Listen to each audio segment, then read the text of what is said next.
జ్యోతిషాస్త్రీత్యా ద్వాదశ రాశుల్లో 10వ రాశి అయినటువంటి మకర రాశి మిత్రులారా, మీరు ఉత్తరాషాఢ నక్షత్రం 2, 3, 4 పాదములు, శ్రవణ నక్షత్రం 1, 2, 3, 4 పాదములు, ధనిష్ఠ నక్షత్రం 1, 2 పాదాలకు జన్మించిన మీరు మకర రాశి వారిగా పరిగణించబడుతున్నారు. మకర రాశి వారు 7.5 శని వదిలిన తర్వాత చాలా ఇబ్బందులు పడ్డారు కదా, చిన్న చిన్న సమస్యలు వస్తాయి కానీ అధిగమిస్తారు.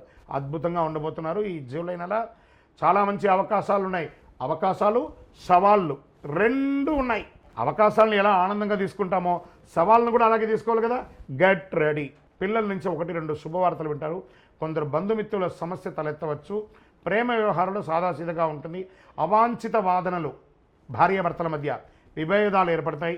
మీ పిల్లలు మీ మాట వినకపోవచ్చు. మీ కుటుంబ సభ్యుల అంచనాలు అర్థం చేసుకోవడానికి మీరు సమయం కేటాయించాలి. మిత్రుల వల్ల ఆర్థికంగా నష్టపోయే అవకాశం ఉంది కాబట్టి మిత్రులు నమ్మి డబ్బులు పెట్టకండి. శత్రువుల ద్వారా కూడా ఇబ్బంది పట్టచ్చు. విద్యార్థులు బాగా శ్రమపడాల్సిన సమయం ఇది. కళా సాహిత్యం మొదలైన వాటితో అనుబంధం ఉన్న విద్యార్థులు కూడా మంచి ఫలితాలు సాధిస్తారు. ఆరోగ్యం బాగా మెరుగుపడుతుంది. అలర్జీ, దగ్గు, జలుబు వంటి శారీరక రుగ్మతలు రావచ్చు. చిన్నది మాస 3వ వారంలో శస్త్రచికిత్స అవకాశం ఉంది.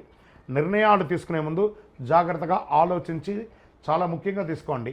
రాజకీయ నాయకులకి మిశ్రమ ఫలితం అని చెప్పచ్చు. షేర్ మార్కెట్ మిశ్రమం.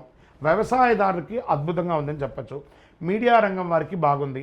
ఐటీ రంగం వారు ఉన్నారు చూసారా, కాస్త ఉన్న ఉద్యోగం నుంచి ఇంకో ఉద్యోగానికి మారచ్చు. ఉన్న ప్రదేశం నుంచి ఇంకో ప్రదేశానికి, ఉన్న దేశం నుంచి ఇంకో దేశానికి మారవచ్చు. ఇది ఒకటి చూసుకోండి.